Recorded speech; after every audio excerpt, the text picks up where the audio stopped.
Vamos partir para a última etapa. O que são os desafios, os avanços e desafios tecnológicos do setor? Eu queria convidar o James Weiss, que é diretor do Centro de Tecnologia Mecânica Naval e Elétrica do IPT, e o Sérgio de Albuquerque Melo, que é diretor executivo comercial da Bureau Veritas Brasil. Boa tarde a todos, obrigado, Nassif, pelo convite. Eu vou procurar fazer uma apresentação que, de certa forma, complemente essa discussão aqui. Então, eu vou ter que apresentar alguns números, e alguns números econômicos, mas eu espero que ajude a entender esses fenômenos que ocorrem na indústria naval. Então, aqui seria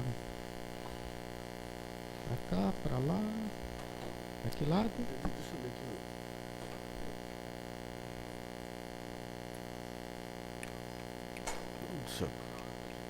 Do direito. Ok. Bom, então eu queria chamar a atenção que a indústria naval, ela trabalha com bem de alto valor agregado, tá certo? A produção sobre encomenda, né? Agora, o problema é que essa indústria é uma indústria global. Então, ela de certa forma, ela é geograficamente concentrada, mas ela atende a todos os países do mundo nas suas necessidades. Então, esse é muitas vezes um problema que a indústria brasileira, eminentemente nacional, enfrenta, né? Vou fazer também uma consideração a respeito dos mercados, né? Nós temos alguns mercados diferentes e está tudo dentro da indústria naval, né? Tem a indústria que atende ao transporte marítimo internacional, né? Tem geralmente são os estaleiros de grande porte que estão atendendo esse mercado. Mas aí, pelas sinergias que existem, né, de equipamentos, instalações, a indústria de prospecção e produção de petróleo e gás no mar também utiliza essas mesmas instalações. Importante destacar também que uma parte importante da produção mundial, ela se realiza para fins militares, né? As marinhas de guerra do mundo, né, utilizam também estaleiros e muitas vezes têm estaleiros próprios para essas atividades. Aí existe um outro segmento, que é o segmento de médio porte, onde se consegue construir basicamente embarcações de apoio marítimo, embarcações de cabotagem. Cabotagem é aquela navegação que se faz próxima à costa de um país, né? E nós temos aqui então a produção de supply vessels, né, os navios de apoio offshore, os rebocadores, os navios mercantes de cabotagem, ferryboats e tudo mais. E finalmente existe todo um campo da produção de pequeno porte, que basicamente são os barcos de pesca, as lanchas, os barcos de recreio, e também tem uma certa importância o transporte fluvial, o transporte interior, né? Então, esse é o cenário. É preciso destacar que o Estado está presente em todos os países do mundo, direto ou indiretamente na construção naval. Quer dizer, não existe país que constrói sem a presença do Estado. E o Estado atua de diversas formas. A principal delas é no financiamento da produção. Então, algumas razões explicam por que todos os países optam por essa estratégia. Primeiro, uma frota representa uma vantagem comparativa no mercado internacional. Quer dizer, o Japão e a Coreia precisam ter uma indústria naval forte porque eles precisam importar quantidades enormes de materiais, matérias-primas, suprimentos e exportar os seus produtos para o mundo todo, né? Muitas vezes a razão essencial da presença da construção naval é a defesa nacional, né? a indústria americana, em essência, ela trabalha para produção na área militar, tanto a norte-americana como a britânica, né? E a indústria naval, como nós vimos aqui, gera muitas externalidades, principalmente emprego, né? E outros encadeamentos setoriais que nós ainda não estamos desfrutando disso no Brasil, mas é uma possibilidade para o futuro, né? Ok. Inovação tecnológica. Se eu tiver que destacar para vocês qual é a tecnologia mais importante da indústria naval, eu diria para vocês que é o projeto. O projeto naval é o coração dessa indústria. Sem projeto naval não dá para ser competitivo. Não preciso dizer que todos esses empreendimentos que estão em curso hoje no Brasil são feitos com projetos importados, sob licença, né? Então, essa é uma coisa para a gente ter em mente, né? Quer dizer, sem desenvolver essa área de projeto naval no Brasil, essa indústria não sobrevive, como não sobreviveu em vários outros lugares do mundo.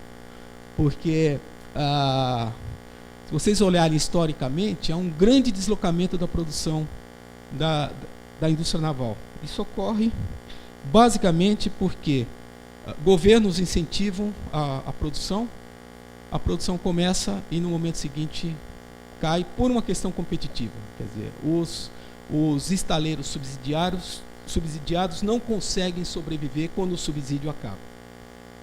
Muito bem. A inovação é muito importante nessa indústria, porque a vida útil do navio é 20 anos. Então, você tem que colocar no mar um navio o mais atualizado possível, porque ele vai durar muito tempo operando, né? Okay. Isso aqui é para dar uma ideia, é um levantamento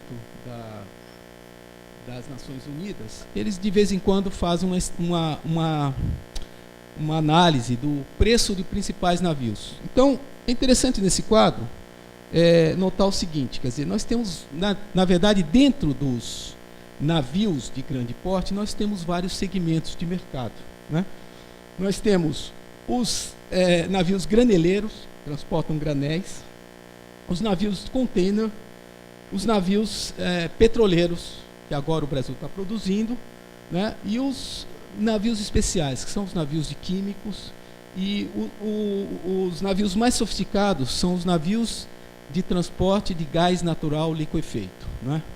São navios que têm plantas criogênicas para manter o gás natural liquefeito. E aí, vocês podem ver aqui, esse é o preço médio desses navios em março de 2010.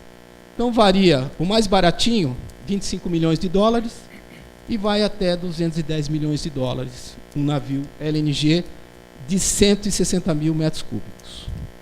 É importante notar também, vocês vejam que aqui, essa tabela apresenta vários anos, 2003, 2004, 2005, e mostrando como esses preços variam ao longo do tempo. Então, esse LNG de 160 mil metros cúbicos, ele custava 153 milhões de dólares em 2003. Em 2007, o mesmo navio passa a custar 237 milhões. O que eu quero dizer com isso é o seguinte, é que o mercado, ele é um mercado altamente instável, os preços são voláteis. E isso é uma questão estrutural dessa indústria, quer dizer, ela sempre passa por ciclos de crescimento e de retração, historicamente. Tem economistas que já calculam assim, a próxima crise da construção naval, tá certo? Porque assim, é bem determinado mesmo. Eu vou mostrar para vocês por que isso acontece, tentar mostrar, né? Então, assim, nós estamos vivendo um ciclo de expansão mundial da indústria, que começou em 2001 e aparentemente se encerrou em 2011, né? Então, para ter uma ideia da produção total, em 2012 nós tivemos 135 milhões de deadweight produzidos de navios comerciais marítimos, tá? Então, veja bem, esse volume de produção, por que eu estou falando deadweight? É uma medida da carga que o navio é capaz de transportar. É o que eles chamam de peso morto, né? É a tara do navio, digamos assim. Tá certo? Então, é a maneira mais fácil de você comparar diferentes segmentos de mercado, né? Existe uma outra medida que é bastante usada, que é o CGT, que na verdade é uma medida de volume do navio, que foi estabelecida por questões de segurança, de verificar quais são os itens de segurança que um navio tem que ter. Então, essa produção, quer dizer, o valor estimado dela, se a gente considerar preços médios, é uma indústria de 185 bilhões de dólares. Veja que não é uma indústria muito grande, isso no mundo, hein, gente? Quer dizer, a indústria de máquinas do Brasil fatura 80 bilhões. É uma indústria relativamente pequena que atende um mercado global. O que acontece aqui? A concorrência é extremamente acirrada, né? Isso que acontece. É claro, esses números não estão considerando a área militar, até porque esses números não são totalmente conhecidos, e não está considerando também a construção de plataformas e sondas offshore, né? Que não são números disponíveis facilmente, né? E eu devo dizer a vocês que a área de construção de plataformas e sondas offshore é bastante significativa, uma vez que uma sonda custa 10 vezes mais do que um navio de longo curso, né? Então, e não considera também, nessa estatística, as embarcações abaixo de 100 toneladas compensadas, né? Porque são os barcos pequenos entram num outro mercado. Só para ter uma noção do tamanho da indústria. Agora, é a indústria de construção de navios de longo curso que determina o preço médio que o estaleiro cobra. Quer dizer, ou seja, quando a indústria, quando o transporte marítimo está crescendo e a demanda é forte em cima de navios, os preços sobem. E, naturalmente, os preços das plataformas offshore também vão subir em função disso aí, né? Então, nós estamos encerrando um ciclo de crescimento e agora vai vir um ciclo de crescimento bem mais lento ou até mesmo de depressão. Não sabemos ainda o que vai vir, né? Então, essa aqui é a evolução da produção mundial, né, em termos de entregas de navios novos, né? Então, vocês vejam que nós tínhamos um patamar de crescimento, uma derivada aqui, que era relativamente constante. Vejam que tem oscilações, né? E há uma mudança brusca. De repente, o crescimento se torna explosivo, atinge um máximo em 2008 e, a partir daí, começa a cair, né?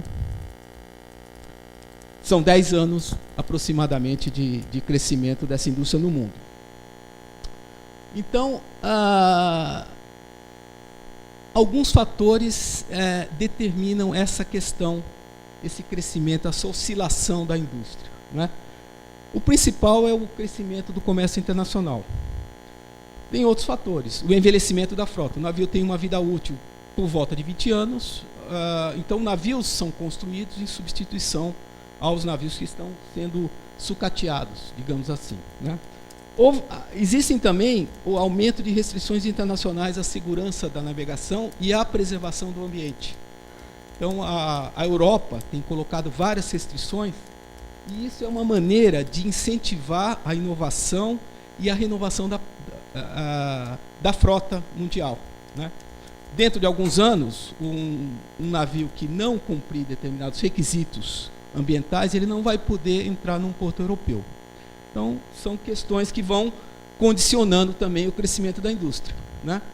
E nós vemos, como vemos aqui claramente no Brasil, que há uma expansão das atividades de exploração de petróleo no mar, e isso tem consequências sobre a indústria também, sobre o crescimento da indústria. Então, aqui nós temos um gráfico com a evolução do transporte marítimo internacional. Vejam que o interessante notar é que esse gráfico ele distingue a carga seca, o que a gente chama de carga seca, basicamente granéis e contêineres, do petróleo e gás, que são digamos assim, cargas líquidas, não é? O que a gente nota nesse gráfico é que o petróleo e gás, ele cresce, mas de uma maneira muito mais suave, ou cresceu de uma maneira muito mais suave que que as cargas secas, né?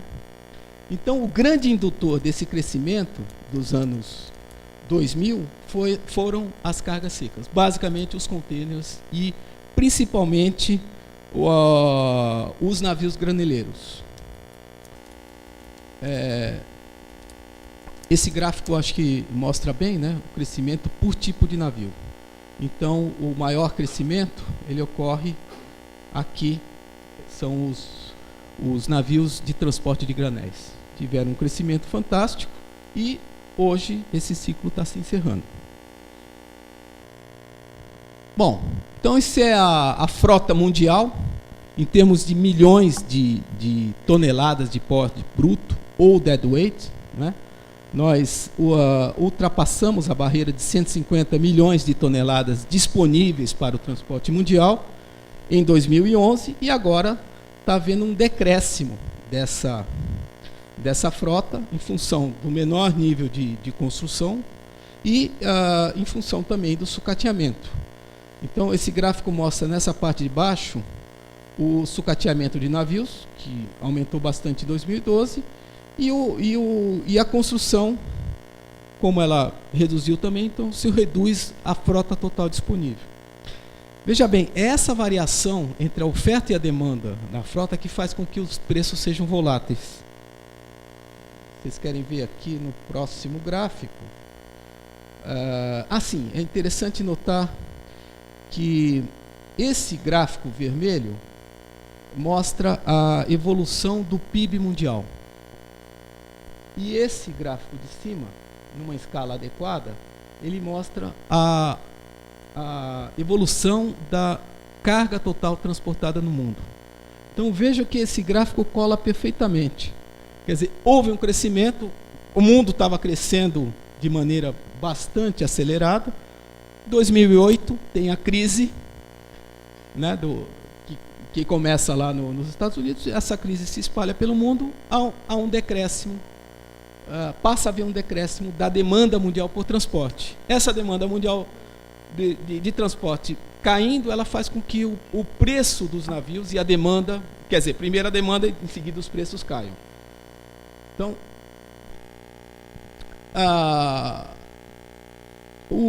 esse mercado ele é regulado pelo Time Charter Rates, né? São as taxas de aluguel de navio, né? Então, vocês veem aqui que, no caso aqui, nós estamos falando de navios, isso é feito para os vários segmentos de mercado. No caso, nós estamos falando de VLCC, Suezmax e Aframax, são navios petroleiros, tá certo? E a oscilação, quer dizer, um navio que chegou a custar $90 mil por dia, ele cai para $30 mil por dia. Então, isso tem um reflexo sobre o volume de encomendas. E, em seguida, você tem a diminuição das contratações nos estaleiros no mundo, né? E isso é feito para todos os tipos de navio, está disponível, né?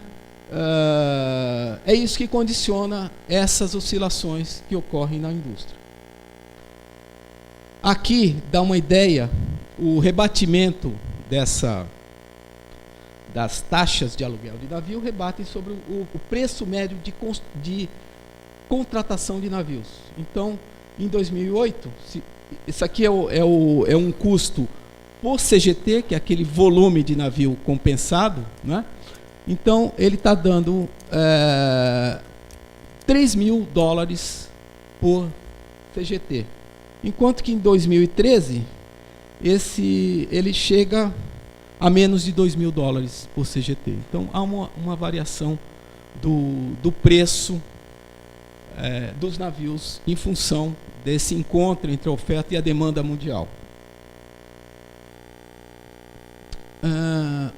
Assim, esse é o Brasil na produção mundial. Então, Isso é mais para mostrar que a relevância do Brasil nessa indústria é muito pequena ainda, né? Então aqui nós temos o Japão, que foi um tradicional produtor. Esse gráfico eu fiz só até 2005, justamente para mostrar essa maneira cíclica, né? Nós tivemos a crise do petróleo aqui, que derrubou a indústria de construção naval em 79. Tivemos uma outra crise por volta de 87. E essas crises se repetem e são ciclos que ocorrem em função desse encontro entre oferta e demanda de transporte mundial no mundo, né? A participação do Brasil na construção naval nesse período está aqui, esse gráfico aqui, amarelinho. Está difícil de enxergar a cor, mas é muito pequeno. Quer dizer, o Brasil tem cerca de 2% desse volume mundial nesse período.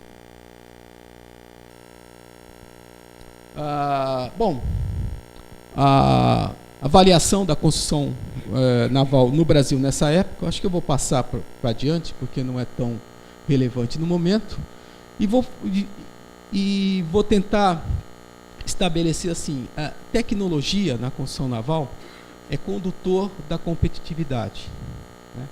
Então, países que são competitivos, que têm construção naval competitiva, são países que introduziram a tecnologia nos seus processos produtivos, né? Então, a gente vê duas maneiras de operar nessa indústria, sendo competitivo. Você tem os líderes atuais, mundiais, da construção naval, hoje está com Coreia, Japão e China, né? Então, são países que operam com grandes volumes de produção. Existem outros países que não têm capacidade, em termos de complexo industrial, para atuar em grande volume. Então, o que eles fazem? Eles não têm indústria? Não, eles têm. Não é rentável? Não, é muito rentável. Às vezes até mais rentável que a indústria de grande volume. Como eles fazem? Eles atendem nichos específicos de mercado. Então, nós temos o caso, a Itália opera com navios de cruzeiro e vai muito bem, obrigado. A Finlândia também é concorrente da Itália nos navios de cruzeiro. Então,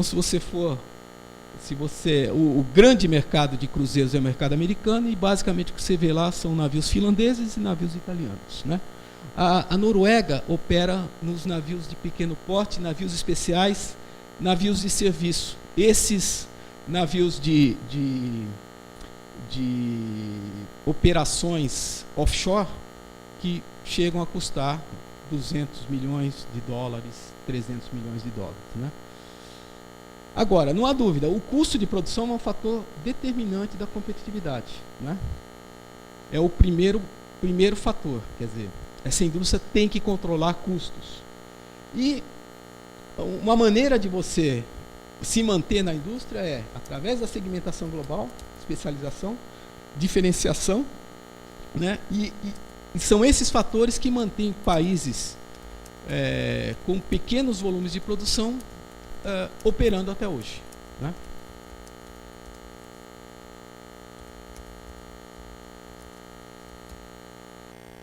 Bom, essa é a posição da liderança mundial da indústria hoje. São os grandes produtores do mundo. Então nós temos a China hoje com maior volume de encomendas no mundo, né? E a Coreia do Sul e o Japão. Veja que o Japão, ele tem uma indústria bastante diversificada, ele opera em todos os nichos, não é? Mas ele tem uma especialidade, que é justamente o navio dry bulk. Não dá para ver aqui muito bem nessa diferença de cores, mas ele tem essa especialidade. Ele ainda continua operando, construindo esses navios graneleiros, né?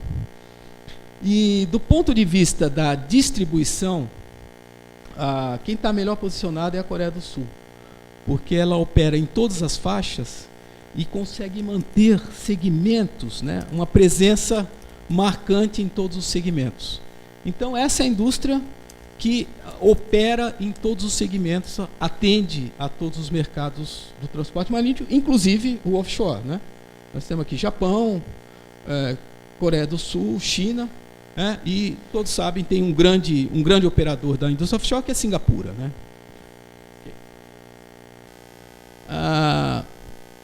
O Michael Porter, o famoso Michael Porter da estratégia empresarial, ele fez um estudo junto com um coreano, em 86, em que ele estudou a indústria naval e aplicou a cadeia de valor, do ponto de vista estratégico.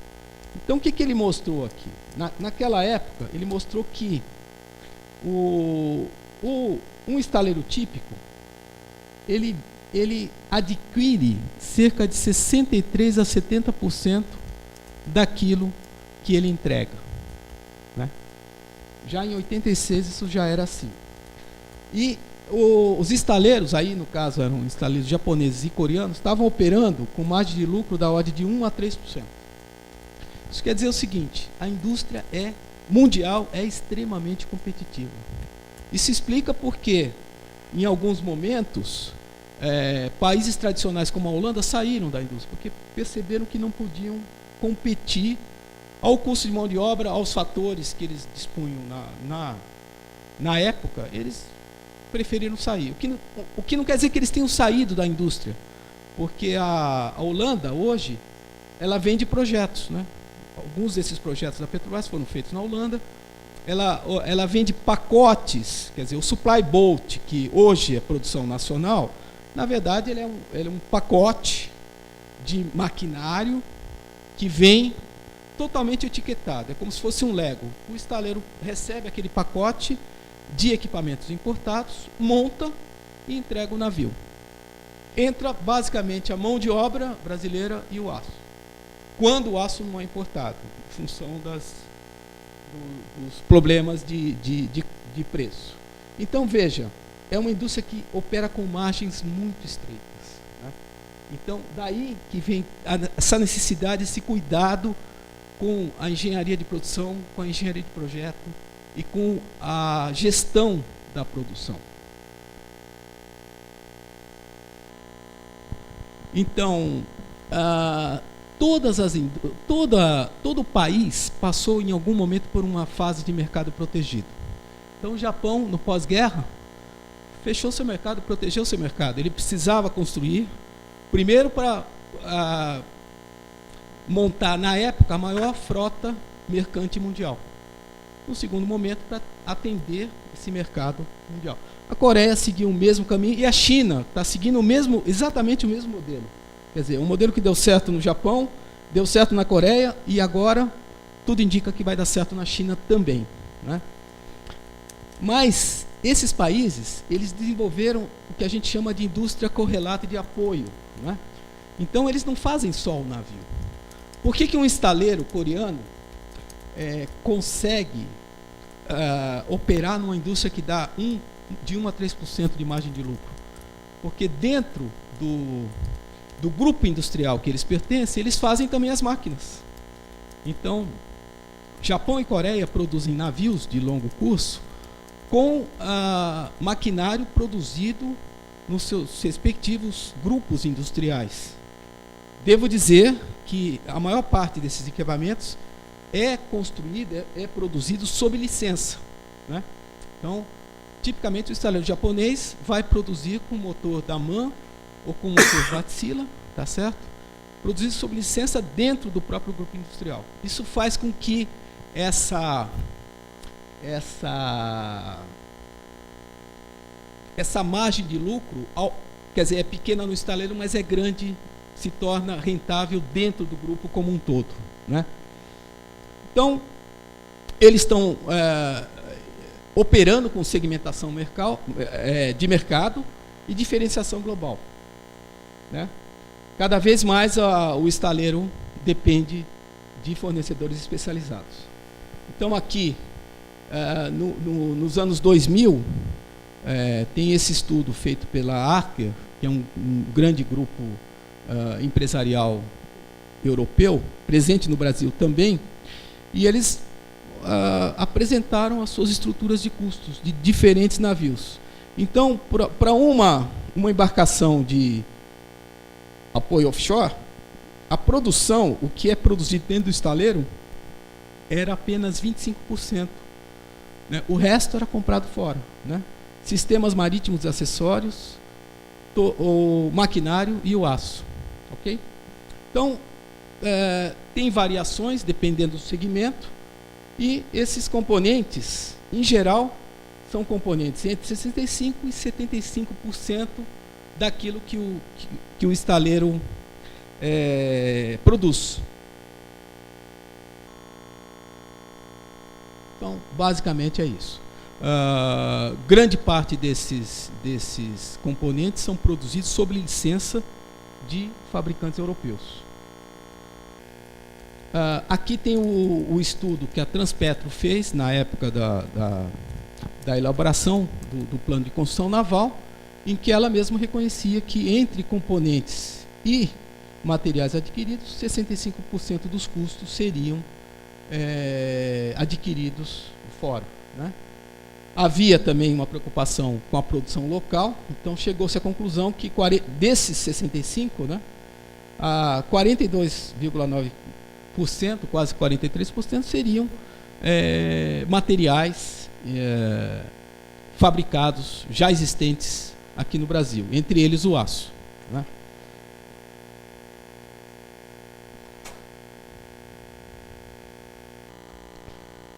Bom, esses países que operam com estaleiros de grande porte, com grande produção, eles montaram verdadeiros complexos industriais, né? Na qual você tem o controle da tecnologia de projeto, da engenharia de produção, da siderurgia e metalurgia, das máquinas e equipamentos, da mecânica pesada e dos equipamentos eletrônicos e sistemas de controle. Eu procurei representar numa figura aqui o que é o complexo industrial da construção naval. Quer dizer, tem uma parte de engenharia naval aqui que ela tem a ver, ela está muito próxima da ciência, né?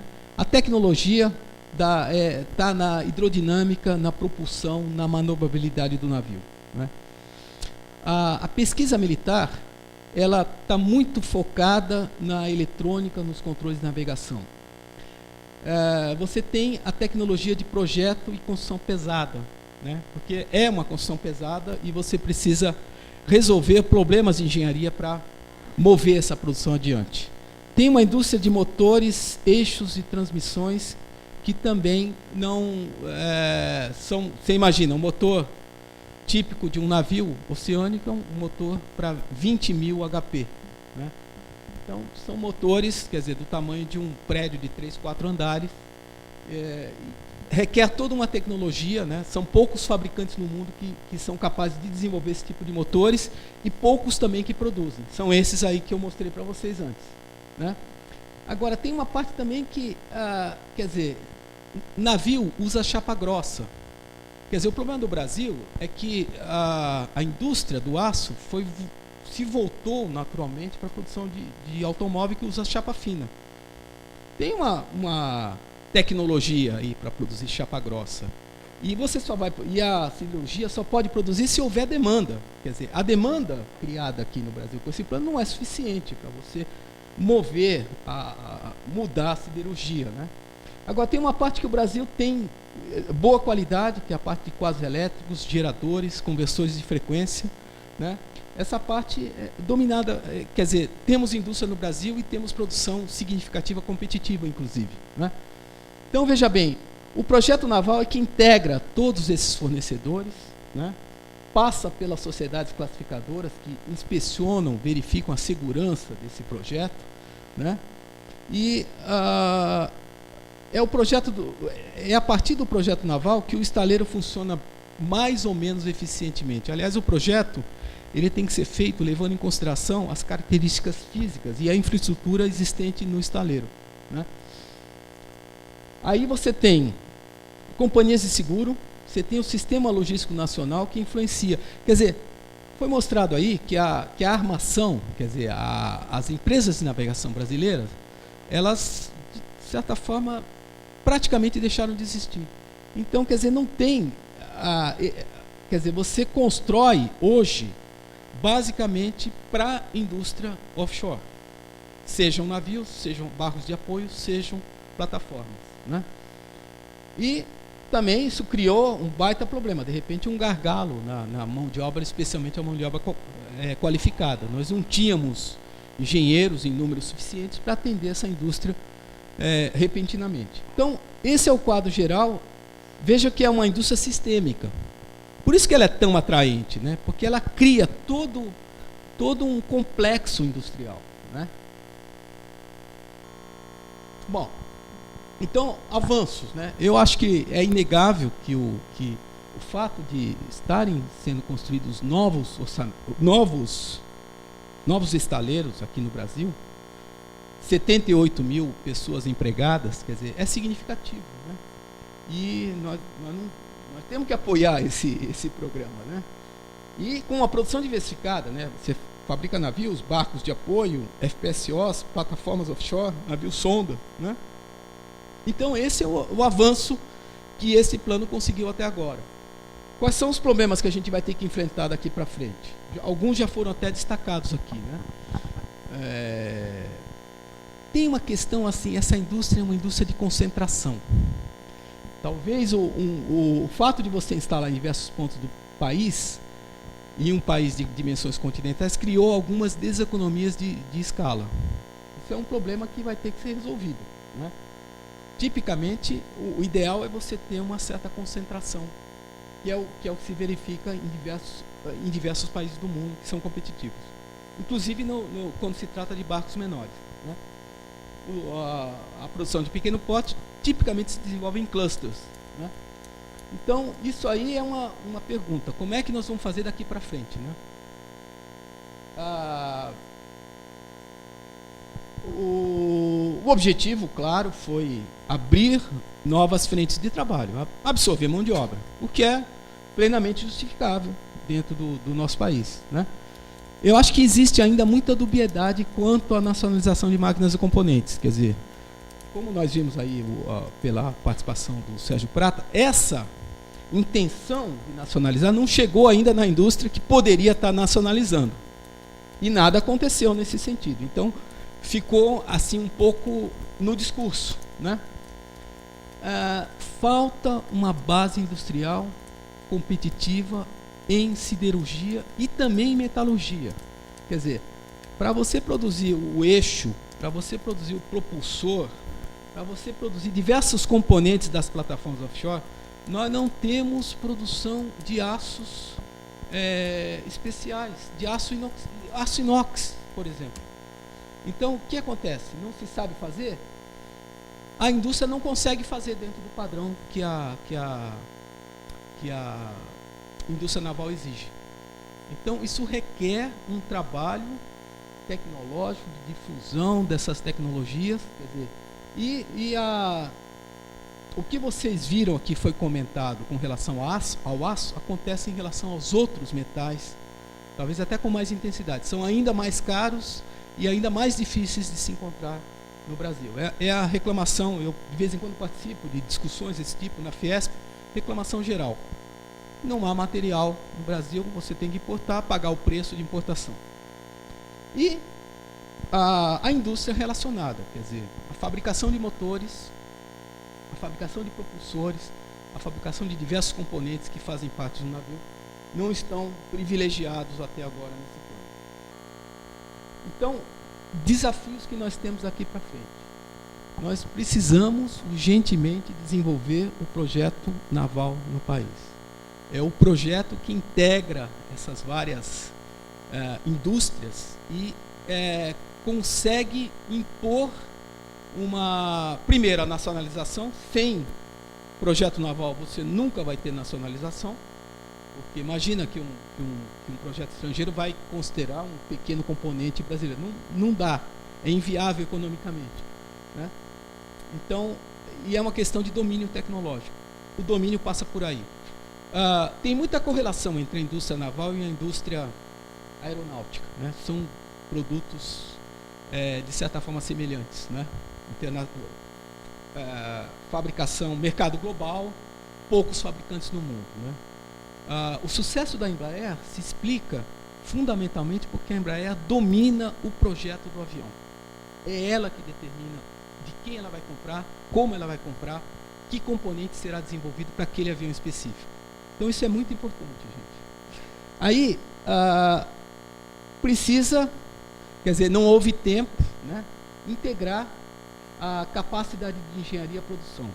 Os levantamentos, eu não trouxe aqui, ficaria muito extensa, mas o FRJ tem feito alguns levantamentos sobre número de engenheiros nos estaleiros e tal, e os números são muito ainda tímidos em relação à concorrência internacional, porque toda essa parte de projeto não está sendo feita ainda, está sendo basicamente a parte de construção, né? O desafio também é controlar os custos de produção, os tempos de produção. Vocês viram a Petrobras dizendo, bom, o mais importante para a indústria do petróleo é o tempo, né? De fato, você não pode ficar um campo de petróleo esperando a sonda, a plataforma ficar pronta, né? Você está perdendo milhões de dólares por dia, né? Eu acho que falta um esforço de olhar para a siderurgia, para a metalurgia e criar condições para que elas voltem a ser competitivas no Brasil, e falta desenvolver uma indústria relacionada capaz de produzir pelo menos alguns componentes do navio, né? Eu entendo que no início essa indústria terá que ser uma indústria que fabrique sob licença, né? E finalmente, enquanto o mercado de petróleo é muito grande, os mercados regionais de transportes marítimos, quer dizer, se usa muito pouco a navegação no Brasil. Então, as embarcações de pequeno porte, né, elas teriam um espaço importante dentro desse país. E não existe nenhum plano ainda prevendo esse segmento. E eu acho que seria importante pensar nele, porque ele também é indutor do desenvolvimento e do emprego. Talvez seja o próximo ciclo que nós tenhamos que pensar, né? Então, nós passamos por vários planos de construção naval, né?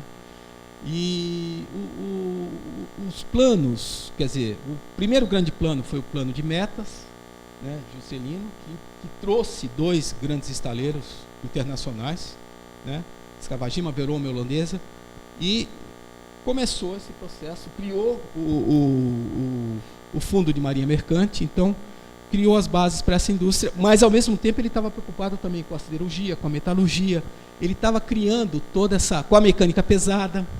Então esse plano, o primeiro plano, era bastante coerente, porque ele juntava tudo.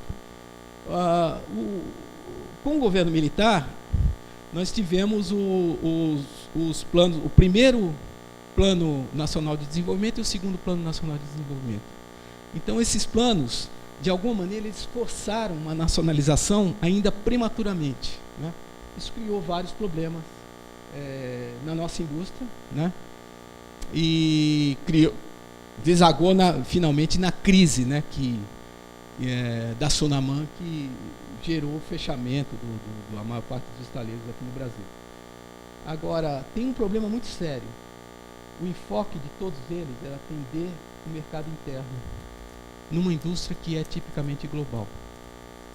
Então, as indústrias que estão agora se implantando, se quiserem ter uma perspectiva de futuro, elas vão ter que pensar no mercado internacional, porque esse mercado é global.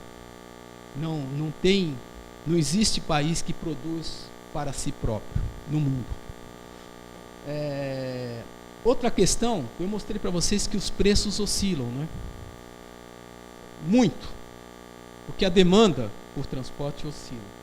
Geralmente, especialmente o primeiro e segundo PND, eles foram criados no momento em que os preços estavam lá no alto.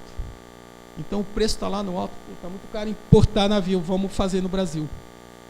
Faz o contrato, tal, isso aqui.